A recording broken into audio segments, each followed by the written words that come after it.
Hello everyone, I am Anuja and welcome you on to Manakvit law academy. So आज के इस video में हम डील करेंगे कि थेफ्ट क्या होता है, चोरी क्या होता है। चोरी वैसे तो बहुत जनरली हम ये वर्ड यूज़ करते हैं, बट इस वीडियो को देखने के बाद आपको ये पता लगेगा कि आईपीसी के अकॉर्डिंग थेफ्ट की डेफिनेशन क्या होती है। First thing which you have to remember is that theft is provided under Chapter 17 of the Indian Penal Code, which deals with the offences against property, which is definitely an important chapter. Chapter 16 में आपके offences against body के बारे में बात हुई है, and 17 में offences against property के बारे में बात हुई है. And these two are the major chapters of Indian Penal Code and the important one. So the first offence provided under Chapter 17 is theft which is provided under section 378. So theft हम कुछ examples से समझेंगे कि theft का meaning क्या होता है. So let's start with the example. Now the first example is assuming A and B are friends. A जाता है बी के घर में एंड वो बात कर रहे होते हैं, तो ए को बी के घर में एक रिंग दिखता है जो कि उसको काफ़ी पसंद आता है. ही सीज अ रिंग जो उसको काफ़ी अच्छा लगता है. रिंग आप अज्यूम करो कि टेबल में रखी होती है. बी जब कहीं दूसरे रूम में जाता है तो ए क्या करता है, वो रिंग को लेता है और डिसऑनेस्ट इंटेंशन के साथ, चोरी करने के इंटेंशन के साथ उस रिंग को वो सोचता है कि मैं इसी रूम में कहीं छुपा देता हूँ और जब बाद में कभी आके मैं इस रिंग को ले जाऊंगा. मतलब in this case A does not take the ring. B के घर से वो लेके नहीं जाता है. There is no actual taking of the ring, but what he does is that he hides the ring in the house of B itself. Dishonestly ये चीज करता है और सोचता है कि मैं ये रिंग को आकर बाद में कभी ले जाऊंगा. सो this is the first example and the question is that कि क्या इस केस में चोरी हुई है. This will be covered under theft. This is the first situation. Now coming to the second example. इन सारी एग्जाम्पल्स की आंसर्स हम बाद में समझेंगे जब हम देख लेंगे कि थेफ्ट क्या होता है, सो दैट आप भी डिटरमिन कर सको कि क्या यहाँ पे चोरी हुई है या नहीं हुई है. आई होप आपको ये फर्स्ट एग्जाम्पल समझ में आ गया हो. Let's move on to the second example. So in this case what happens, A and B is the laundry man. इसका लॉन्ड्री है तो ए कुछ कपड़े देता है बी को धोने के लिए और प्रेस करने के लिए. जब ये धुल जाते हैं, कपड़े धुल जाते हैं, तो कुछ टाइम बाद, लाइक 4-5 दिन बाद ए बी के शॉप में आता है और वो अपने कपड़े उठाकर ले जाता है बिना बी को पैसा दिए. ये चीज़ वो डिसऑनेस्टली करता है. वो सोचता है कि अगर मैं अपने कपड़े यहाँ से उठा के ले जाऊँगा ज़बरदस्ती तो मुझे बी को पैसा नहीं देना पड़ेगा और वो अपने कपड़े ले जाते हैं. वैसे तो A is the owner of the clothes सारे जो थे वो ए के ही थे, बी उनके पोजेशन में था. So now again the question in this case is that is this theft. Okay, this is the second situation. Coming to the third example situation, which is your A and B are friends and this person B, he has a library and A B का दोस्त है, काफ़ी अच्छा दोस्त है, और ये B की लाइब्रेरी में जाता है और वहाँ से कुछ बुक्स उठा के ले आता है ऐसे ही पढ़ने के लिए और सोचता है कि जब मैं पढ़ लूँगा तो वापस जाके बुक्स रख दूंगा लाइब्रेरी में. So again the question in this case is कि क्या ए ने इस केस में चोरी की है, बिकॉज ये इसके लाइब्रेरी में गया है, वहाँ से बुक उठाकर ले आया. इसने बी से कुछ पूछा नहीं, कुछ कंसेंट नहीं लिया. सो इस केस में भी आपको ये पता करना है कि यहाँ पे चोरी हो रही है या नहीं हो रही है. This is the third situation. Now let's move on to the fourth situation, which is your a कोई चोर है या फिर कुछ भी है. He enters a house and ये किसी घर में जाता है, पिस्टल वगैरह लेकर जाता है एंड घर के जितने भी लोग थे उन सबको बंदूक दिखाकर बाहर निकाल देता है और ज़बरदस्ती उस घर में रहने लगता है. Now in this case also the question is this theft. क्या ये थेफ्ट का सिचुएशन है या नहीं है. So these are the 4 situations. I think आपको ये सिचुएशन क्लियर हो गया होगा एंड आप प्लीज सोचो आपको क्या लगता है कि इस केस में चोरी हो रही है या नहीं हो रही है. इन सारे केस में will there be a case of theft और not.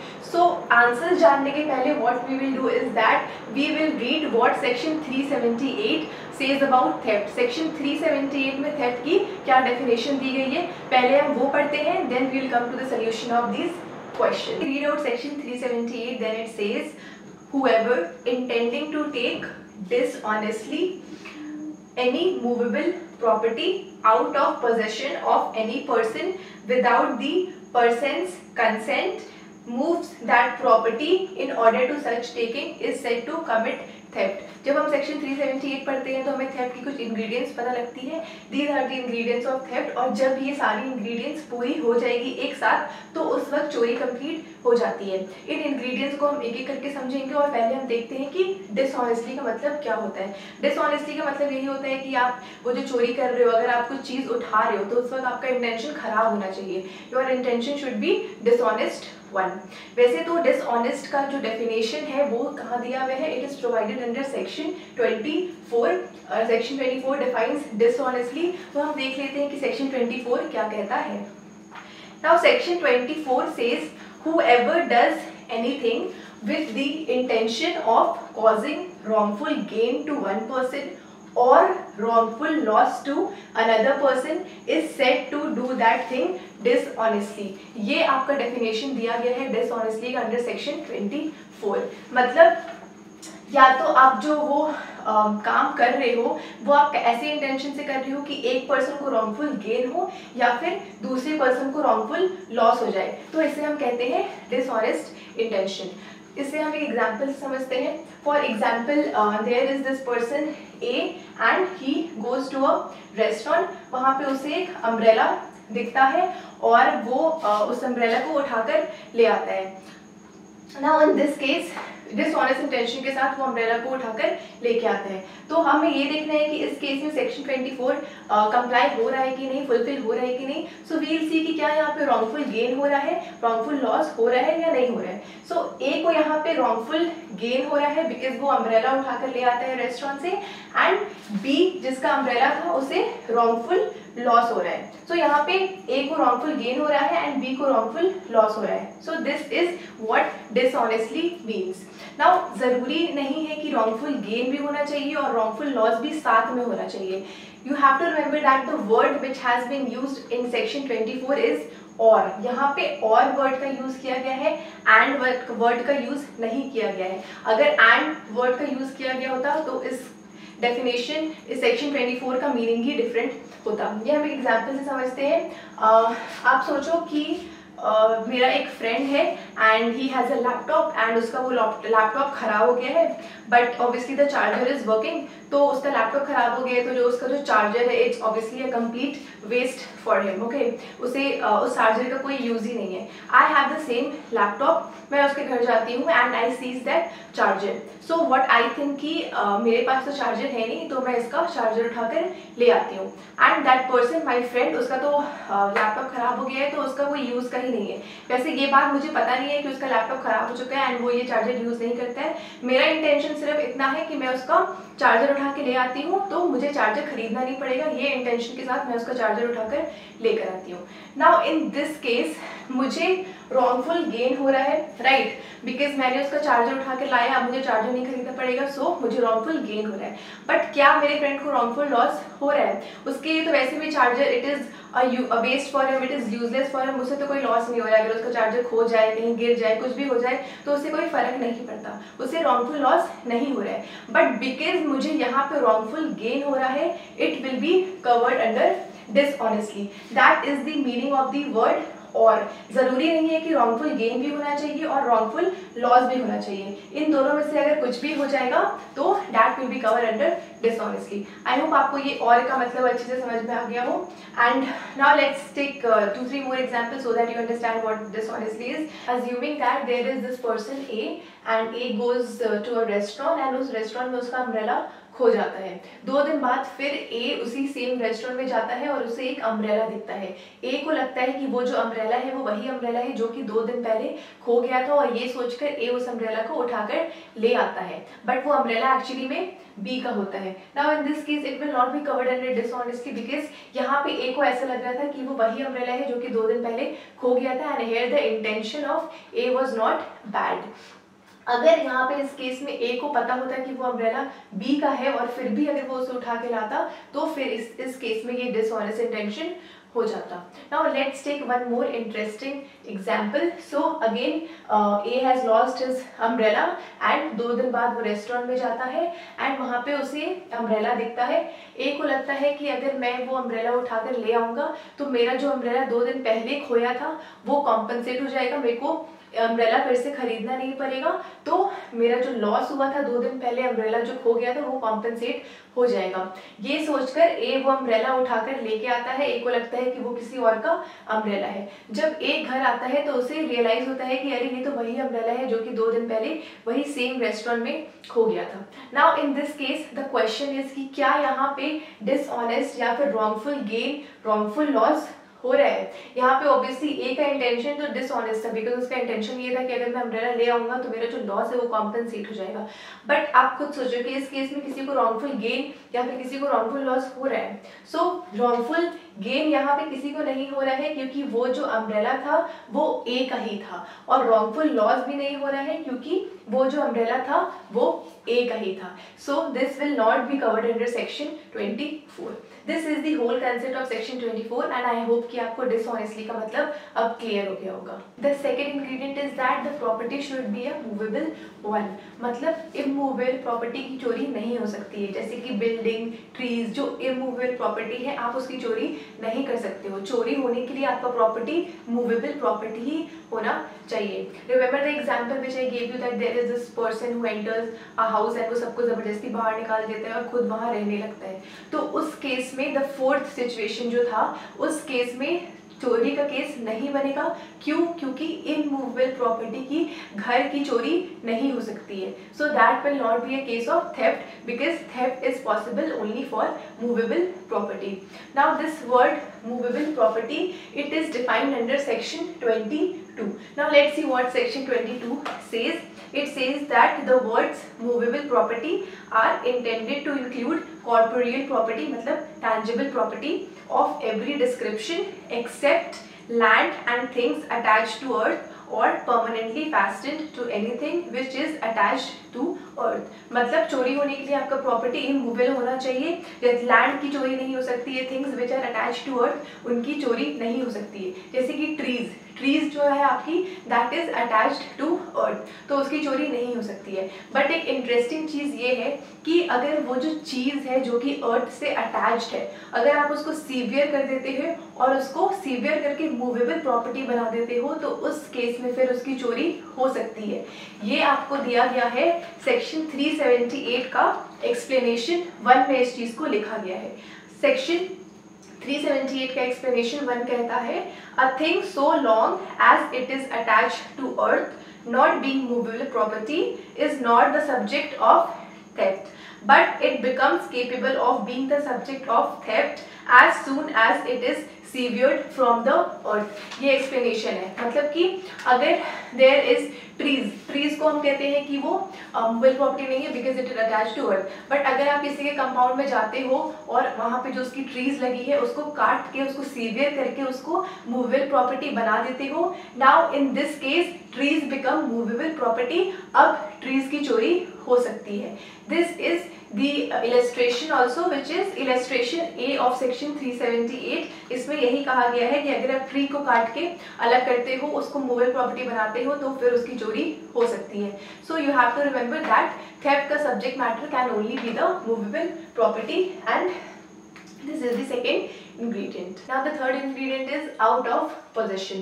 Now you have to remember this thing that the word which has been used in section 378 is out of possession and not ownership.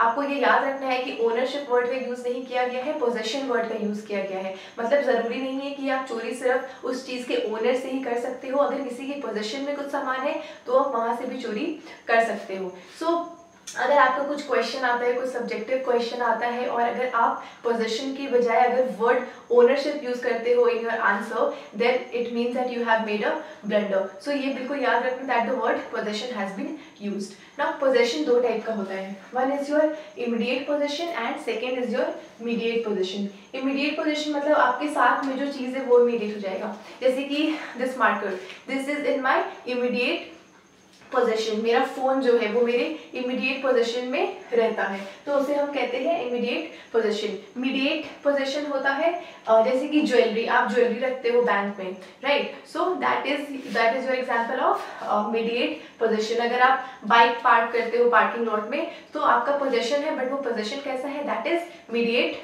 Position. Now let's go back to the situation, the second situation जो मैंने आपको बताया था वो laundry वाला, जहाँ पे that person ए वो लॉन्ड्री शॉप में आता है और अपना सामान लेके भाग जाता है। इस केस में मैंने आपको यही बोला था कि क्लोथ्स का ओनर तो ए है, बट लॉन्ड्री जो लॉन्ड्री मैन था उसके पोजेशन में वो सामान था। So that will be a case of theft. क्यों? क्योंकि थेफ्ट में पोजेशन वर्ड का यूज किया गया है। इससे हमें ये भी पता लगता है कि आप अपने सामान की भी चोरी कर सकते हो। जो क्लोथ्स था, क्लोथ्स का ओनर तो ए था, राइट? उसने अपना सामान, अपना क्लोथ्स दिया था लॉन्ड्री शॉप में धोने के लिए या प्रेस करने के लिए, किसी भी चीज के लिए, बट फिर वो अपना खुद का सामान चोरी करता है बिकॉज वो डिसऑनेस्ट इंटेंशन के साथ वहां से उस सामान को उठा के ले आता है। So you have to remember that the word which has been used is the word possession. For example, अगर मैंने कोई बाइक रेंट पे ली है और मैं वो चला रही हूँ, तो obviously I am not the owner of the bike, right? But वो मेरे पोजेशन में है, तो वहां से भी चोरी हो सकती है। फॉर एग्जाम्पल, अगर मैंने अपना वॉच है वो अपनी किसी फ्रेंड को पहनने के लिए दिया है, वैसे तो ओनर मैं हूँ, बट मेरा जो वॉच है वो किसके पोजीशन में है? मेरी फ्रेंड के पोजीशन में है, तो उससे भी चोरी हो सकती है। तो ये आप याद रखना कि चोरी के लिए आउट ऑफ पोजेशन होना चाहिए सामान, आउट ऑफ ओनरशिप का कोई लेना देना नहीं है। नाउ इससे हमें यही पता लगा दैट यू कैन स्टील, अगर आप अपने सामान की भी चोरी कर सकते हो। Now there is one more situation. For example, this person A, he is going on the road and there he finds an umbrella। ठीक है, उसे अम्ब्रेला दिखता है रोड में और ये उस अम्ब्रेला को उठा लेता है। नाउ आप ये बताओ कि क्या इस केस में ए ने इस अम्ब्रेला की चोरी की है? सोचो। मैंने आपको क्या बोला, थेफ्ट के लिए क्या जरूरी है कि वो सामान किसी के पोजेशन में होना चाहिए, but in this case umbrella जो कि रोड में गिरी हुई है, क्या ये किसी की पोजेशन में है? नहीं है, right? So this is not an example of theft. ये क्वेश्चन एग्जाम में बहुत बार आता है that there is this person A and he picks up something from the road, now tell which offence does he commit. आपको option में होगा theft, दूसरा ऑप्शन होगा नो ऑफेंस, थर्ड ऑप्शन होगा criminal misappropriation of property, D option होगा criminal breach of trust. इसका answer होगा no offence, because अभी जब उसने सामान उठाया है तो इसने कोई ऑफेंस नहीं किया है। थेफ्ट का केस तो कभी नहीं बनेगा, क्योंकि थेफ्ट के लिए जरूरी है कि वो सामान किसी के पोजीशन में होना चाहिए, पर अगर आपको कुछ चीज रोड में गिरी हुई मिलती है तो वो किसी की पोजीशन में नहीं होती है। वैसे चीज को हम कहते हैं रेस नलियस। रेस नलियस मीन्स थिंग जिसका कोई ओनर नहीं होता है। सो बाद में अगर दिस पर्सन ए अगर वो अम्ब्रेला को खुद अपने मतलब के लिए यूज करने लगता है, अगर वो अम्ब्रेला यूज करने लगता है, तो इस केस में इसके against criminal misappropriation of property का केस बन सकता है, लेकिन थेफ्ट का केस कभी नहीं बनेगा। This is the concept of your position. Now the next ingredient is without consent. So obviously चोरी का केस बनने के लिए अगर आप कुछ चीज उठाते हो then that should be without consent. अगर आप किसी का कंसेंट लेकर कुछ चीज उठाते हो तो obviously that can not be a case of theft, because consent के साथ you can not steal something. Now consent दो टाइप का होता है, one is your express consent and one is your implied consent. इन दो, अगर आपके पास एक्सप्रेस कंसेंट है या फिर इम्प्लाइड कंसेंट भी है तो भी आपके खिलाफ चोरी का केस नहीं बन सकता है। Now let's go back to the friend example which I give you, where the friend goes to the friend's library and वहां से वो एक बुक उठा लेता है with the intention of reading it and returning it later on. और वो अगर पहले भी ऐसा करता आया है कि फ्रेंड की लाइब्रेरी में जाता है, बुक उठाता है, पढ़ता है, वापस रख देता है, और फिर अगर वो ये चीज फिर से करता है तो ऐसा माना जाएगा कि उस फ्रेंड के पास इम्प्लाइड कंसेंट है एंड उस केस में थेफ्ट का केस नहीं बन सकता है। जैसे कि आप ये देखो कि हमारे जो सर्वेंट्स होते हैं, जो ड्राइवर होता है, वो हमारा कार कभी भी उठाकर ले जाते हैं, तो उस केस में उसके पास इम्प्लाइड कंसेंट होता है उस चीज़ का। उस सिचुएशन में थेफ्ट का केस नहीं बन सकता है because he has implied consent. आपके फ्रेंड्स होते हैं, वो घर आते हैं, आपका फ़ोन यूज़ करते हैं, फ्रिज से पानी निकाल के पी लेते हैं, कुछ भी करते हैं, they open your cupboard, wear any dress and then just goes. So these are all the example of your implied consent. इन केसेस में थेफ्ट का केस नहीं बन सकता है बिकॉज आपके पास इम्प्लाइड कंसेंट होता है। एक और चीज जो आपको ध्यान में रखनी है वो ये है कि वैसे तो हमें बताया हस्बैंड एंड वाइफ को they are considered one in law, but in case of criminal law उन्हें एक नहीं माना जाता है। मतलब कि हस्बैंड भी वाइफ का सामान चोरी कर सकता है और वाइफ भी हस्बैंड का सामान चोरी कर सकती है। There is one illustration which is given under your section 378 where this wife she has an affair with someone and वो क्या करती है कि अपने हस्बैंड का कुछ महंगा चीज, कुछ वॉच वगैरह उठाकर अपने जिसके साथ अफेयर चल रहा है उसको दे देती है। तो इस केस में it is a case of theft. But अगर वो कुछ वैसी चीज देती है जैसे किसी बेगर को वो कुछ अपने हस्बैंड का पुराना शर्ट वगैरह या फिर कुछ पैसे हस्बैंड के पॉकेट से निकाल के दे देती है, तो इस केस में माना जाएगा कि उसके पास इम्प्लाइड कंसेंट होता है। सो थेफ्ट के लिए आपके लिए जरूरी है कि जो आपका कंसेंट नहीं होना चाहिए, then only there can be a case of theft. The next ingredient is moves that property. Now this is a very important and interesting ingredients of theft. इसमें क्या होता है कि theft is only concerned with the movement. जैसे movement complete हो जाएगी theft पूरी हो जाती है। Theft is not concern with the actual taking of property, rather it is concern only with the movement. Now let's go back to the first situation which I gave you, जहाँ मैंने आपको बोला था कि there is this person A who hides the ring in the house of B itself, ये सोचकर कि जब मैं बाद में इस रिंग को ले जाऊंगा। यहाँ पे मैंने आपसे ये पूछा था कि क्या ये थेफ्ट होगा या नहीं, क्योंकि ए यहाँ पे अभी रिंग को उठाकर ले नहीं गया है, उसने बस बी के घर में छुपा दिया है। Now the gist of theft is movement, right. जैसे ही ए ने उस रिंग को उठाकर दूसरी जगह छुपाया, उस moment he at that very moment the crime of theft was completed, because section 378 talks about movement and it does not talk about actual taking. ये हम कुछ और एग्जाम्पल से समझते हैं। फॉर एग्जाम्पल आप अज्यूम करो कि एक चोर है, वो घर में चोरी करने आता है एंड वो टीवी चोरी कर रहा होता है। टीवी वो जैसे उठा कर ले जाने वाला होता है तो लोग आ जाते हैं एंड उसको रोक लेते हैं, वो चोर टीवी को नहीं ले जा पाता है। नाउ इन दिस केस चोर टीवी को तो नहीं ले जा पाया, there is no actual taking of the property, but the moment he move that TV, जैसे ही उसने उस टीवी को मूव किया था उस वक्त ही चोरी कंप्लीट हो गई थी। बहुत बार क्या होता है कि स्टूडेंट्स इस सिचुएशन में आंसर मार्क कर देते हैं अटेम्प्ट टू थेफ्ट, बट इसका आंसर अटेम्प्ट टू थेफ्ट नहीं होगा, इस सिचुएशन में थेफ्ट हो गई है। हम इंग्रेडिएंट्स लगा के ही देख लेते हैं। The first ingredient dishonestly, yes he, उसने वो टीवी डिसऑनेस्ट इंटेंशन के साथ ही हटाया। मूवेबल प्रॉपर्टी है टीवी, आउट ऑफ पोजीशन, किसी की पोजीशन में थी टीवी, विदाउट कंसेंट ले जा रहा था, and the ingredient is moves that property, it does not talk about actual taking. अगर यहाँ पे एक्चुअल टेकिंग के बारे में बात की गई होती तो इस केस में ये चोरी नहीं होती, पर यहाँ पे 378 में मूवमेंट के बारे में बात की गई है। जैसे आप किसी प्रॉपर्टी को मूव कर दोगे चोरी कंप्लीट हो जाती है, तो इस केस में भी थेफ्ट कंप्लीट हो जाएगा। दूसरा आप एग्जाम्पल ले लो कि again there is this thief, वो घर में आता है एंड वो किसी के घर में जाके किसी का सेफ लॉकर चोरी करने की कोशिश करता है। वो जो लॉकर है वो काफ़ी हैवी है, वो उससे मूव नहीं हो पाती है एंड वैसे ही लोग आ जाते हैं एंड वो उस सेफ को, उस लॉकर को मूव नहीं कर पाते हैं। नाउ इन दिस सिचुएशन आप ये बताओ कि क्या यहाँ पे चोरी हो रही है? यहाँ पे चोरी नहीं हो रही है बिकॉज उसने वो सेफ को मूव नहीं कर पाया। वो जो सेफ थी वो इतनी भारी थी कि वो मूव नहीं हुई, इसलिए इस सिचुएशन में अटेम्प्ट टू थेफ्ट का केस बन सकता है। पर अगर वो जो सेफ था वो अगर थोड़ा भी मूव हो जाता तो जैसे वो सेफ मूव होता the offence of theft was completed. This is the concept of your moves the property and यहाँ पे बात होती है मूवमेंट के बारे में। The gist of theft is movement and it has no concern with actual taking. और भी कुछ एग्जांपल है जैसे कि I have this friend B and मुझे उसका जो कुत्ता है, जो डॉग है, वो काफ़ी पसंद है। तो मैं क्या करती हूँ कि मैं कुछ बेट देकर, कुछ उसे दिखा के, रोटी वगैरह कुछ दिखाकर उसे अपने तरफ मूव करने की कोशिश करती हूँ और सोचती हूँ कि जैसे वो मेरी तरफ आने लगेगा तो मेरी तरफ आ जाएगा तो मैं इस कुत्ते को लेके, डॉग को लेके भाग जाऊंगी। The moment that dogs comes towards me, at that very moment the offense of theft is completed। जैसे वो मूव करेगा वैसे ही थेफ्ट हो जाएगी। नेक्स्ट एग्जाम्पल आप ले लो कि there is this horse and पूरी फेंसिंग की गई है हॉर्स के बगल में ताकि वो हॉर्स भाग ना पाए।